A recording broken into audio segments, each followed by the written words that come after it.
a video that I saw a couple of weeks ago. So this was the interview ni Pope Francis sa isang popular na TV show sa Amerika.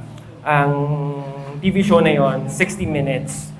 So one of the question na tinanong kay Pope Francis was this: when you look at the world, what gives you hope?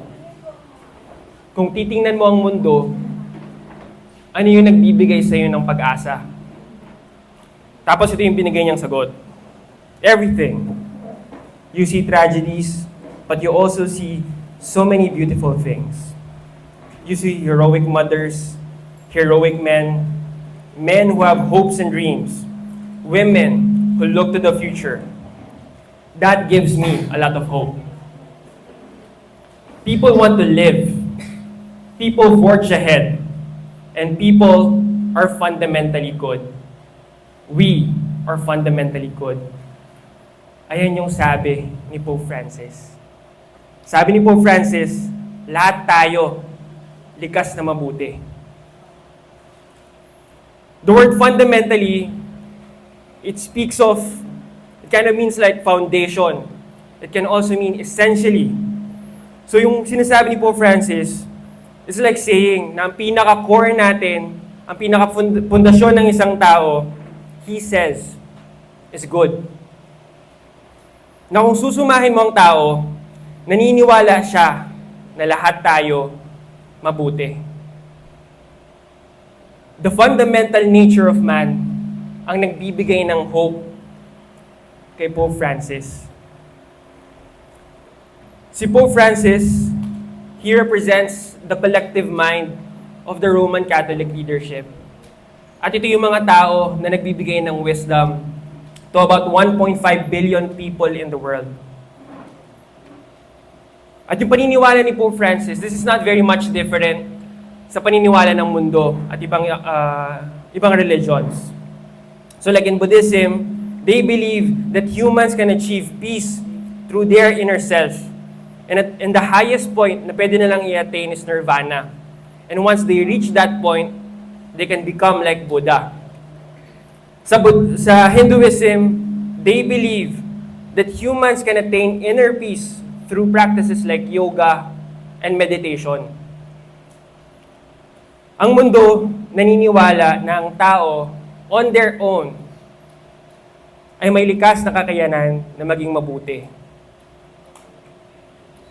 So ang title ng preaching ko for this morning is Victory over Deception. I want to start by making this statement na lahat tayo, whether we believe it or not, araw-araw, we are in constant battle with the deception that has been set up by Satan for all of us to believe. I want us to open Ephesians 6:12. For our struggle is not against flesh and blood, but against the rulers, against the powers, against the world forces of this darkness, against the spiritual forces of wickedness in the heavenly places. We are in a spiritual battle. Things that we could not see. In Revelations 12:9, there is someone who is deceiving the world, and that is Satan. And in 2 Corinthians 4:4, the God of this world has blinded the minds of the unbelieving. Satan has established a system that takes you away far from the truth, far from the realization that we are sick, na namamatay tayo, that we are in total danger. The system of lies that keeps us from having the true realization na kailangan natin ng healer, kailangan natin ng Redeemer, kailangan natin ng Savior. So ngayong umaga na to, we will try to uncover the truth about the very nature of man. Tayo nga ba lahat ay fundamentally good? Lahat tayo kayang gumawa ng mabuti. Kaya natin maging responsable sa ating bahay, sa pamilya, sa school, sa trabaho. Kaya natin tumulong sa tao, magbigay ng pera, magbigay sa charity, magpaaral ng kamag-anak. Kaya natin maging mabuti sa mga taong nakakasalamuhan natin. And yes, sa panglabas, kaya talaga natin ipakita na mabuti tayo. Pero kung sino tayo indoors, sino tayo privately, is not necessarily the same as what we portray ourselves to be publicly. Yes, people can hide, people can deny the bad things about themselves. At pag kino-confront mo na yung tao about doon, this is what they say. Wala kang karapatan para husgahan ako. Only God knows what's in my heart. Tama nga naman. Talagang si Lord ang nakakaalam kung anong nasa puso nating lahat. As Psalms 44:21 says, "For He knows the secret of the heart." Walang tao sa buhay natin na makakatumpak ng totoong pagkatao natin kundi ang Panginoon lang. And in 1 King 8:39, it says, "Whose heart God knows, for God alone knows the heart of all the Son of Man." The regular person, they think they are good. They think generally, ang ginagawa nila sa buhay nila, tama. But as Proverbs 21:2 says, "Every man's way is right in his own eyes, but the Lord weighs the heart." A couple of weeks ago, I came across a video about abortion numbers worldwide. So dahil doon, na-curious ako. So I did a small research sa statistics na yon. So next slide please. So yan, this is the abortion worldwide over the past 10 years. 56 million, 56, 55. Every year, ganyan kadami yung taong namamatay because of abortion. And I got the sources from WHO, sa Guttmacher Institute. And I want us to go to the next slide. Tapos naisip ko, gaano kaya kadami yung namamatay na tao due to natural causes or sickness. So yan naman yung data. 51, 53, 54. And you will notice, for the most part of the past 10 years, mas maraming namamatay sa abortion than people who are dying due to natural causes. And na-curious pa ulit ako, ano kaya yung number sa mga taong pinapatay due to homicide? Next slide, please. This is the number of homicide worldwide over the past 10 years. Around 400,000 each year. Gusto kong absorb nyo muna yung data na to. Tingnan nyo to.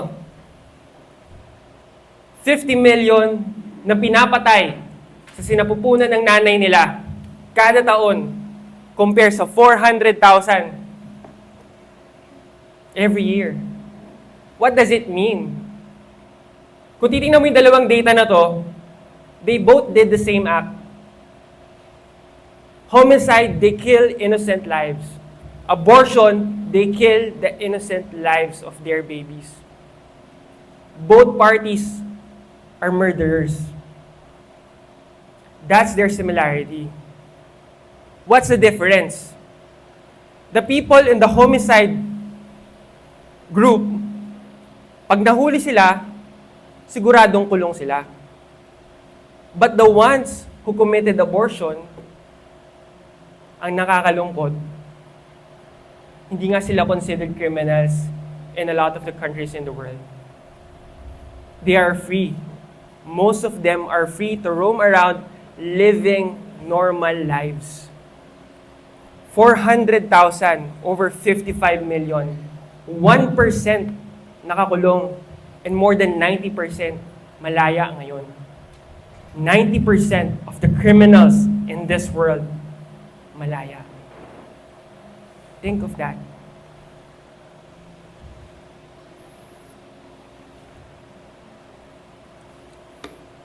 Pero kung titingnan mo, the ones who committed abortion, actually, sila dapat, mas malala dapat ang parusa sa kanila. Kasi not only that they killed innocent lives, but they killed their own child. Walang kalaban-laban, walang ginawang kasalanan sa kanila, pero pinatay nila.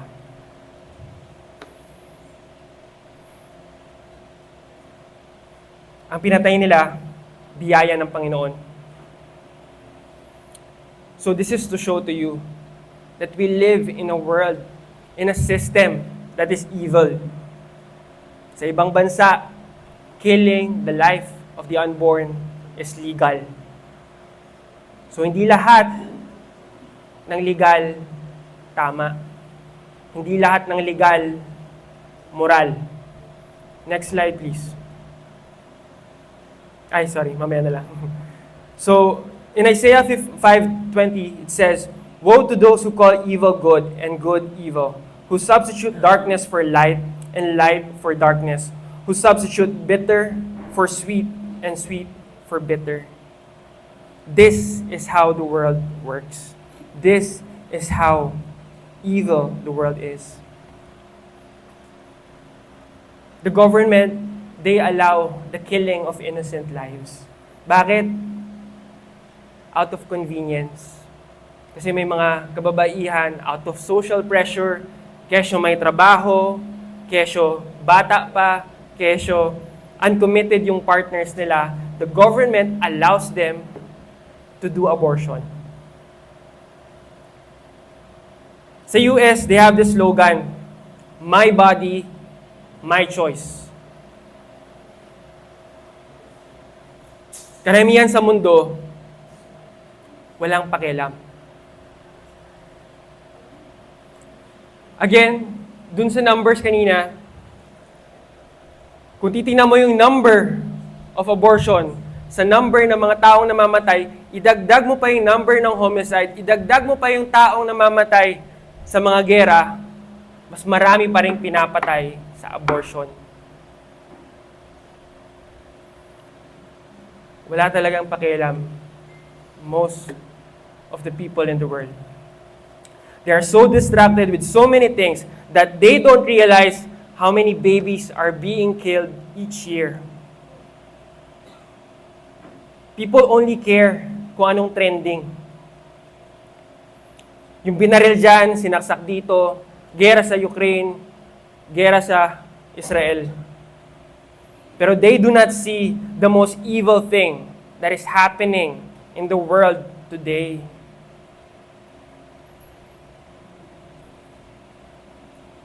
So it says in Romans 1:18, "For the wrath of God is revealed from heaven against all ungodliness and unrighteousness of people who suppress the truth in unrighteousness." People suppress the truth dahil sa kasalanan nila. People suppress the truth dahil masama sila. Because they are not fundamentally good. They suppress the truth.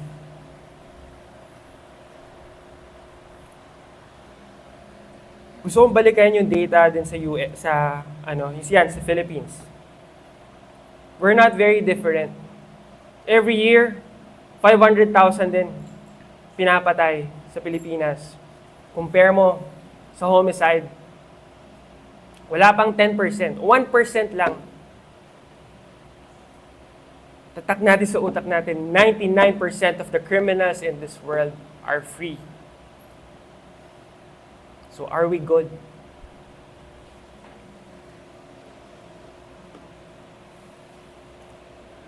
So the world as a whole has allowed this great evil to happen. People are not fundamentally good. The world is fundamentally evil.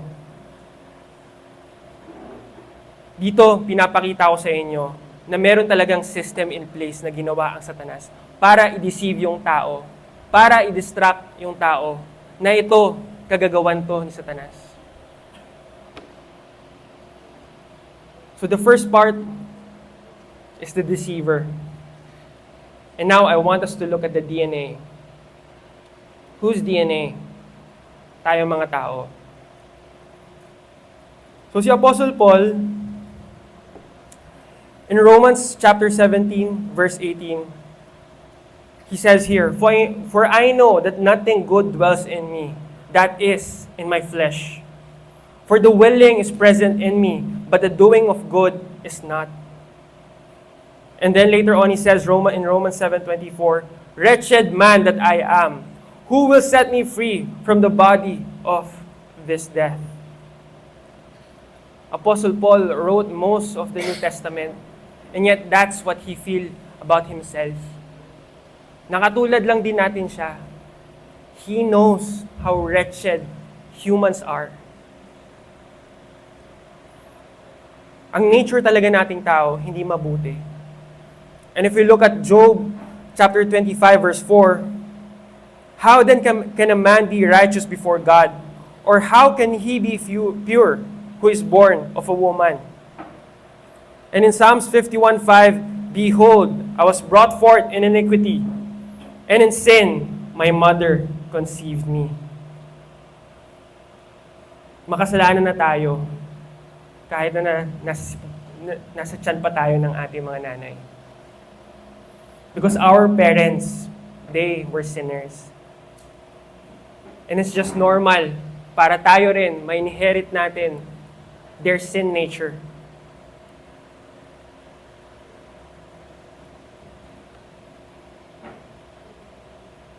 And now to the next part, you have the deceiver. I've given you the DNA. Now, we look at the denier. Sino ba yung denier? Tayo yun. May pinapanood akong YouTube channel. Ang title ng YouTube channel na yon, Living Waters. Tapos yung host doon, si Ray Comfort. So, very popular siya na street evangelist sa United States. Tapos lahat ng interview niya, nag-interview siya ng mga tao sa kalsada. So, yung usual na tinatanong niya, are you a good person? So, normally, ang kadalasang sinasagot ng mga tao, yes, I think I'm a good person. Tapos yung sunod niyang question, when you die, do you think you will go to heaven or hell? And of course, those people who said that they are a good person, yeah, I think I will go to heaven. So after niyang ibigay yung mga questions na yon, sunod niya namang ilalatag yung 10 Commandments para i-test kung according to the moral law of God, kung mabuti ba talaga yung tao na kinakausap niya. So this morning, gusto kong makuha yung participation ng lahat ng tao dito sa church, except na lang sa mga seniors. I want everybody to stand up. Yung mga young at heart at very strong pa. Opo. So yun. So, I will give you a couple of questions. At kung never nyo siyang ginawa sa buhay nyo, pwede na kayong umupo. So, first question. Nagsinungaling ka na ba? Have you ever told a lie? O, lahat sa atin nakatayo. So, what do you call someone who lies? A liar. Next question. Nagnakaw ka na ba? Or nangupit or kumuha ng pera na hindi nagpapaalam sa may-ari? Or kahit anong gamit na hindi mo pinapaalam? Regardless of the value. Kahit 25 centimos pa yan. Oo, kahit nanay. So, lahat tayo dito. O, simula pagkabata. Oo. So, what do you call someone who steals? Magnanakaw. A thief. So, lahat pa rin tayo dito nakatayo. O, wala pang nakaupo. So, number 3. Nagalit ka na ba sa isang tao? Sabi ni Jesus Christ, magalit ka lang, it's as if you already committed murder. Sino na dito yung nagalit sa isang tao? Lahat tayo dito nagalit na. So what do you call someone who murders? A murderer. So yung pang-apat na question, sino na dito ginamit ang pangalan ng Panginoon in vain? So ginamit mo OMG, Diyos ko po, Jesus Mariosep, sa mga moments na naiinis ka, nagugulat ka, nasistress ka, lahat dito, ginawa na yon. So what do you call who blasphemes the name of God? A blasphemer. Upo na tayo lahat. Thank you. Diba? So, kung titingnan nyo, 4 out of the 10 commandments pa lang yung nilatag natin. So, if you make a summary of who we are sa batas ng Panginoon, we are all liars, thieves, blasphemers, and murderers.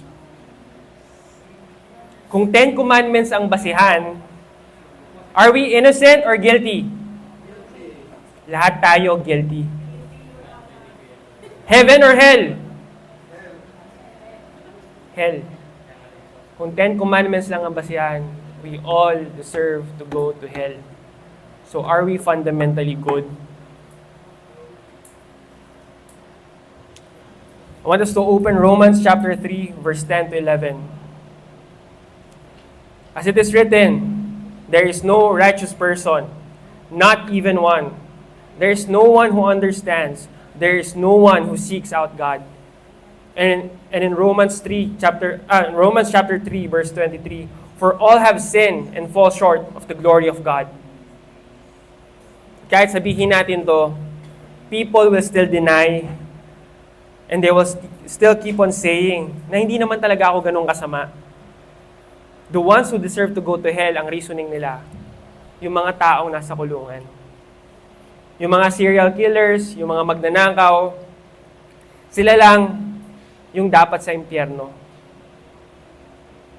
Overall, ang reasoning nila, generally, marami silang ginawang mabuti sa mundo.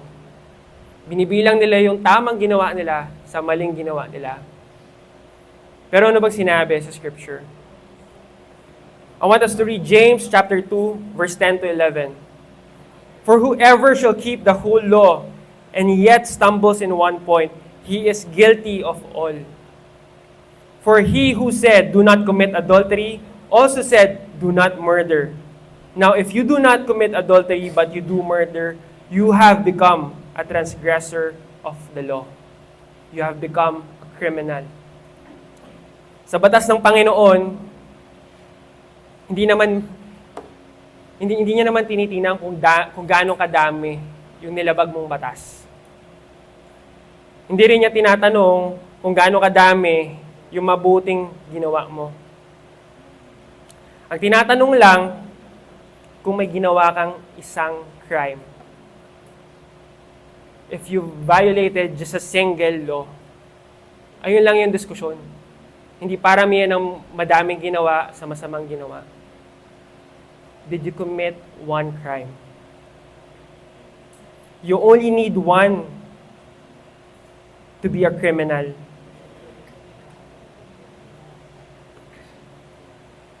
Wala rin siyang pinagkaiba sa mundo natin. And yet, we still deny it. Sa mundo natin, if you have committed a crime, it doesn't matter kung ano yung mga bagay na ginawa mo sa mundong ito. The only thing na gagawin ng judge is to find out whether guilty ka or hindi. Kung child molester ka at irarason mo, madami akong pinaaral, madami akong dinonate na building sa mga schools. Ang sasabihin lang sa'yo, your good works has no merit to this case. Walang kinalaman lahat ng mabuting bagay na ginawa natin. The duty of the judge is to uphold justice. Parusahan yung nagkasala. I want us to open Romans chapter 3, verse 20. Therefore, by the deeds of the law, no flesh will be justified in his sight, for by the law is the knowledge of sin. Kahit sabihin mo pa na 9 out of the 10 commandments, tinupad mo at hindi mo na-violate, criminal ka pa rin. The law is not there to give people an escape from judgment. But it is exactly there so that criminals can be judged. Nandyan ang batas para husgahan ka. Walang care ang batas sa atin, sa opinion natin. Kahit nag-agree tayo o hindi the law does not care about our feelings. We will all be judged according to what the law states. We all know deep in our hearts na ang hustisya tama. Alam natin na tama lang for a person to be judged, to be penalized for the crimes that he has committed. We know that it is right. Hinahanap natin yung hustisya pag may isang tao na nagkamali sa atin. Tao na nagkamali sa mahal natin sa buhay. So kahit anong denial pa yung gawin natin, the very truth is we have all committed a crime against God. So how can we pay for our sins? So in Romans chapter 6 verse 23, for the wages of sin is death, but the free gift of God is eternal life in Christ Jesus our Lord. Lahat tayo, ang kabayaran sa atin, sa ating mga kasalanan, kamatayan. Kung kabutihan lang ng tao ang panghawakan natin, we are doomed to fail. Kung ang future natin nakabase sa pangsarili nating righteousness, sa ating kabutihan, wala tayong pag-asa. So saan natin ilalagay ang hope natin? Merong hope. And that hope is from the Son of Man, who died for us on the cross. Jesus Christ is the only one that leads us to victory. So bakit kailangan i-allow ni God na magkasala tayo? Why do we need to be punished? Why do we even need the Ten Commandments? Bakit hindi niya na lang tayo gawin na creature na obedient? I want us to open Isaiah 55 verse 8 to 9. For my thoughts are not your thoughts, nor are your ways my ways, declares the Lord. For as the heavens are higher than the earth, so are my ways higher than your ways, and my thoughts than your thoughts. Without freedom, there can never be love. Without a choice, there can never be a relationship. The very freedom that God gave us enabled us to either choose Him or deny Him. The same freedom that enabled us para baliin ang batas niya. This is the design of God. So from the deceiver, the DNA, the denier, the only thing that could lead us, that could give us the escape, is understanding the design. And in Jeremiah chapter 9, verse 24, but let him who boast about this, that he understands and knows me, that I am the Lord who exercise loving kindness, justice, and righteousness on earth, for I delight in these things, declares the Lord. God's design is to show the fullness of His character to His creation. In Romans chapter 9, verse 22 to 23, what if God, although willing to demonstrate His wrath and to make His power known, endured with much patience vessel of wrath, prepared for destruction?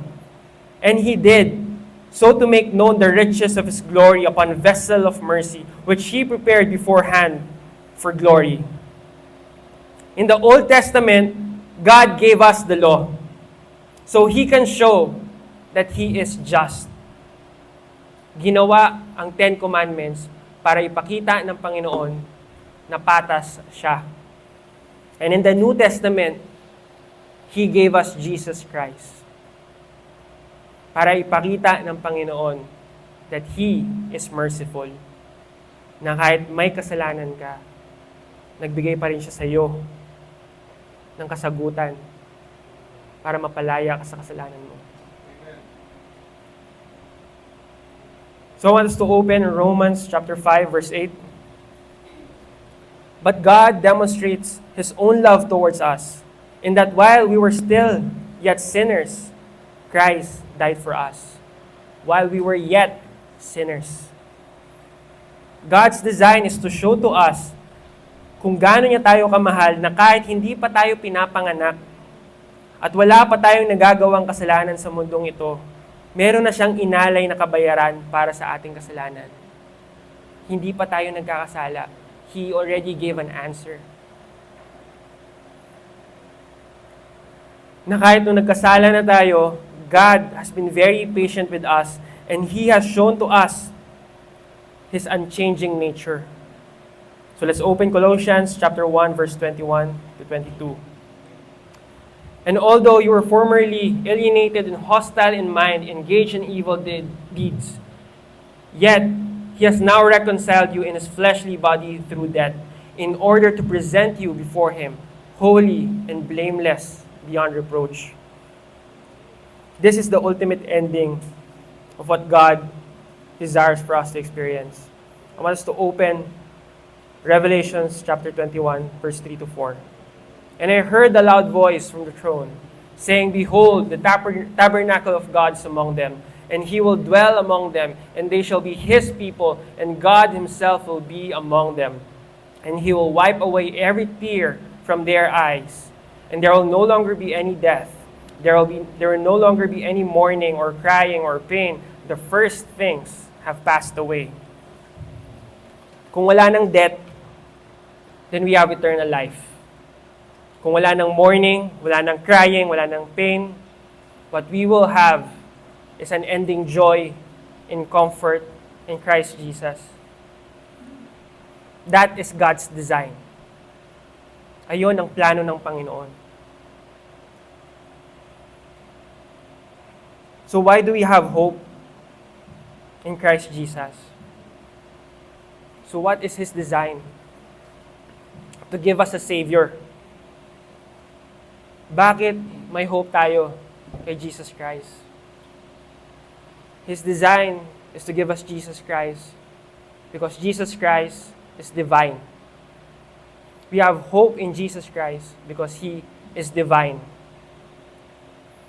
Knowing that you are not redeemed with perishable things like silver or gold from your futile ways of life inherited from your forefathers, but with precious blood as of a lamb, unblemished and spotless, the blood of Christ. Yung kabayaran na binigay ng Panginoon is unblemished, spotless. And in 2 Corinthians 5:21, who knew no sin. And in 1 Peter 2, verse 22, who committed no sin, nor was any deceit found in His mouth. The reason kaya hindi siya nagkakasala, kasi hindi lang siya tao. Siya mismo, God manifested in the flesh. As Colossians chapter 1 verse 15 says, He is the image of the invisible God, the firstborn of all creation.